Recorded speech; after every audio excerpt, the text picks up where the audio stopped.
आइए class 10th का बहुत बढ़िया क्वेश्चन, इंपॉर्टेंट क्वेश्चन है या पृष्ठीय क्षेत्रफल आयतन से रिलेटेड चैप्टर से क्वेश्चन है, तो इसको समझते हैं। बहुत बढ़िया क्वेश्चन है ये भी। क्या है कि दो घन है, ठीक है, कोई दो घन है, समझिएगा, मैं विस्तृत रूप से बता रहा हूं, समझ में आ जाएगा, ठीक है। ऐसे समझाएंगे कि आपको हमेशा के लिए याद हो जाएगा। चलिए आइए समझते हैं। देखिए ये एक घनाभ है, घन है, घन दिया है ना, घन है, ये एक घन है, समझिएगा, एक घन है। इस घन का, इस घन का, ठीक है, दो घन है, एक ये घन है और प्लस में एक ये घन है।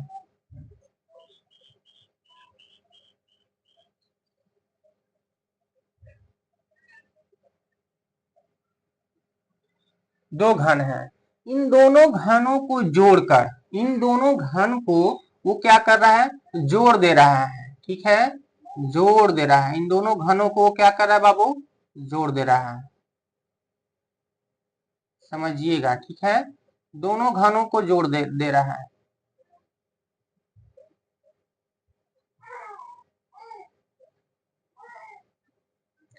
इन दोनों घनों को वो जोड़ दे रहा है। घन में भुजा क्या होता है, भुजा, जो भुजा होता है, सभी भुजा आपस में बराबर होता है, ठीक है, भुजा बराबर होता है, बराबर होता है, सभी भुजा बराबर होता है, ठीक है।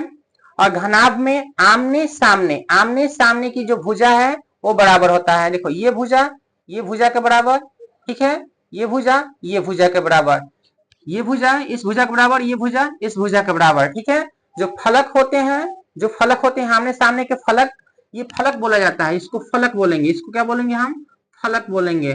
तो ये जो फलक होता है सतह, फलक का सामने का जो फलक है और इसके पीछे का जो फलक है वो बराबर होगा, आमने सामने का फलक बराबर होता है, ठीक है। आमने सामने का फलक ये भुजा जितना होगा उतना ही ये भुजा होगा, ये भुजा होगा, ठीक है, ये भुजा होगा, तो ये घनाभ हो गया, ठीक है, समझ में आया। अब देखो इसमें घन में से प्रत्येक का आयतन, ठीक है, इसका आयतन कितना है, 64 सेंटीमीटर, प्रत्येक का आयतन 64 सेंटीमीटर है। तो घन का आयतन हम पढ़े हैं, घन का आयतन, घन का आयतन दे रखा है कितना, 64 सेंटीमीटर। प्रत्येक का जो आयतन है क्या है, 64, 64 है ना, 64 सेंटीमीटर क्यूब है, क्यूब, क्यूब लिखा होगा, आयतन हमेशा क्यूब में होता है, ठीक है। तो 64 सेंटीमीटर क्यूब है। तो हमें यहां से भुजा पता चल जाएगा घन का, भुजा का आयतन कितना होता है, भुजा का आयतन होता है, भुजा का cube, a cube is equal to 64, इसलिए ए इज इक्वल टू, ठीक है, 64 का क्यूब, 64 का क्यूब क्या हो जाएगा, 4 सेंटीमीटर, ठीक है। 4 में देखो 4 करेंगे हम तो 4 के पावर क्यूब आएगा, तो क्यूब से क्यूब हट जाएगा तो यहाँ पे 4 आ जाएगा, 4 सेंटीमीटर, ठीक है। तो ये 4 सेंटीमीटर हमारा क्या आ गया, भुजा आ गया, किसका, घन का, घन का भुजा कितना, 4 सेंटीमीटर। लेकिन जब हम इसको जब जोड़ रहे हैं, ये दोनों घनों को, इस घन को और इस घन को जोड़ेंगे, तो ये जो भुजा आपको दिखाई दे रहा है, जो ऊपर का भुजा दिखाई दे रहा है, देखो ये वाला जो भुजा दिखाई दे रहा है, ये वाला जो भुजा दिखाई दे रहा है, ये जुड़कर बड़ा हो गया कि नहीं, एक बड़ा सा हो गया, बड़ा हो गया, मतलब इसका जो एल है, लंबाई, लंबाई क्या है, बढ़ गया, इसका लंबाई क्या है, बढ़ गया है, इसका लंबाई ज्यादा हो गया। तो घनाभ का जो लंबाई होगा, इन दोनों को जोड़कर एक घनाभ बनेगा, ठीक है। जब दो घनों को हम जोड़ेंगे तो एक घनाभ बनेगा, ये घन है, ये भी घन है, जब हम दोनों को जोड़ेंगे तो क्या बनेगा, घनाभ बनेगा, हमेशा और हमेशा घनाभ ही बनता है, जब दो घनों को जोड़ा जाता है तो हमेशा और हमेशा घनाभ बनेगा, ठीक है। ये नहीं कि घन और घन को जोड़ेंगे तो घन बन जाएगा, ऐसा नहीं होता है। घन और घन को जब हम जोड़ेंगे बाबू तो घनाभ ही बनता है। घनाभ में इसकी जो लंबाई है वो ही बढ़ जाएगा, लंबाई देखो ये लंबाई बढ़ जाएगा, लेकिन जो ये साइड है, ये जो साइड है उतना ही रहेगा, उतना ही रहेगा। और माचिस देखे है ना, जैसे माचिस होता है तो माचिस का जो साइड का जो है तो होता है यहाँ पे साइड वाला, वो तो छोटा ही होता है, ये लंबा होता है, लंबाई जो है उसका बड़ा होता है तिल्लियों को रखने के लिए। तो वैसे ही लंबाई ये बढ़ जाएगा, लेकिन ये जो है बी चौड़ाई इसका होगा, ठीक है, और ऊंचाई होगा, और जो ऊंचाई होगा वो भी क्या होगा, बराबर होगा, ठीक है। इसका चौड़ाई और ऊंचाई नहीं बदलेगा, चौड़ाई और ऊंचाई नहीं बदलेगा, लेकिन जब दो घनों को जोड़ेंगे तो लंबाई बदल जाता है। तो लिखेंगे हम घनाभ, घनाभ में जो लंबाई होगा वो कितना हो जाएगा, देखो 4, इस भुजा की लंबाई जो है, यहाँ पे घन का भुजा निकाले है ना, घन का जब भुजा निकाले तो सभी भुजा बराबर होता है, ठीक है, सभी भुजा बराबर होता है, लंबाई जो है एक भुजा के बराबर होगा। तो भुजा कितना है 4 सेंटीमीटर, ये 4 सेंटीमीटर यहाँ पे, और ये 4 सेंटीमीटर ये भी आएगा, तो 4 सेंटीमीटर कितना हो जाएगा 8 सेंटीमीटर, ये लंबाई हो जाएगा।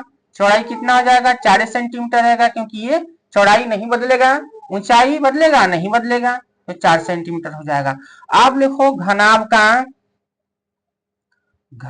का पृष्ठीय क्षेत्रफल, पृष्ठीय क्षेत्रफल क्या होता है, 2 गुने लंबाई जोड़ चौड़ाई, ठीक है, 2 गुना लंबाई चौड़ाई, 2 गुने लंबाई चौड़ाई, ठीक है, जोड़ चौड़ाई ऊंचाई, जोड़ ऊंचाई लंबाई। समझ में आया।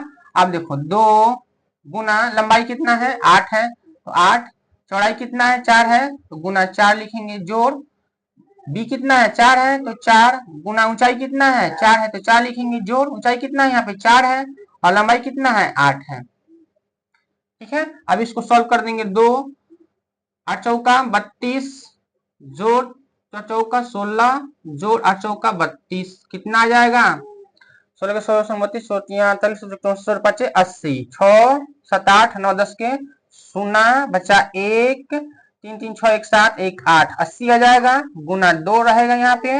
अब गुना करेंगे तो 8 दूना 16, 160 सेंटीमीटर स्क्वायर, सेंटीमीटर स्क्वायर, ठीक है। ये घनाभ का पृष्ठीय क्षेत्रफल निकल गया। हमने पूरा विस्तार से बताया है, आपको समझ में आ जाना चाहिए बच्चों, ठीक है। इसको नोट डाउन कीजिए, देख लेता हूं दिखाई दे रहा है कि नहीं दिखाई दे रहा है।